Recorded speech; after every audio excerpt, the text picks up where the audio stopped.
The death toll is rising as daylight has come, and now we have crews going out door to door checking on people.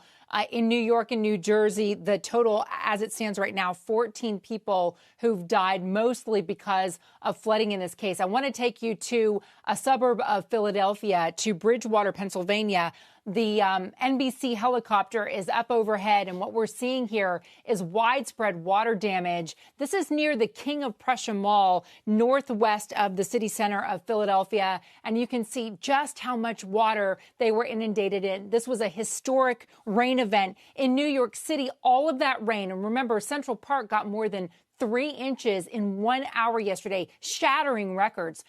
What we saw is that it created lingering mass transit problems. So even this morning, even as subways start to resume service today, there are still widespread disruptions on those lines. And then the regional transit in New Jersey and the MTA, the train lines that go north and west of the city have been disrupted. In Newark, New Jersey, there were also massive flooding problems at the airport in Newark. Newark reported 3 inches of rain or more than that in less than an hour. And the flooding actually went into the terminals themselves. They had suspended all flights. Some of those flights have resumed this morning for limited service. But again, the airport has sent out alerts saying you may have trouble even getting to the airport because of blocked roads, because of flooding and downed trees.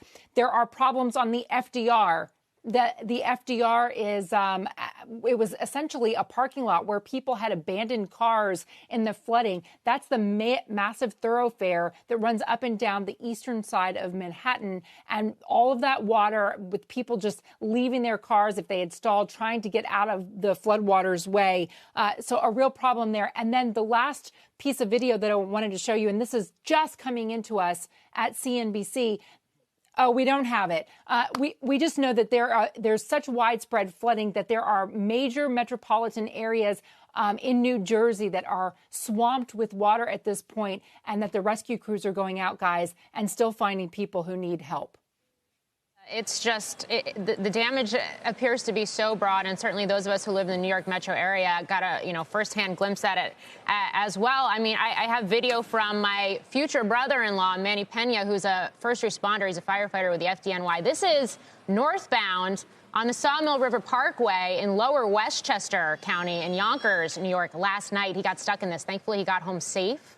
But you can see the flooding there as well. And actually, he helped another traveler who was stranded and whose car was submerged get home, too, which kind of brings me to my question, Contessa. I mean, we're already seeing $15 billion, $20 billion, $25 billion estimates, early estimates being put on the damage from Hurricane Ida down in the Gulf region, where insured losses are concerned. But the fact that we're seeing this type of damage sweep through the Northeast, which is so populous as well, what could the potential impact be to not only the property casualty insurers, but also the reinsurers? And what we're going to see is already just in Louisiana, there was some expectation within the industry that the reinsurance would kick in because you would have the insurers hitting their limits on catastrophe spend. But what happens in the Northeast, and Morgan, you've covered insurance, you know this, people get caught off guard because they live now in areas that were not typically prone to flooding.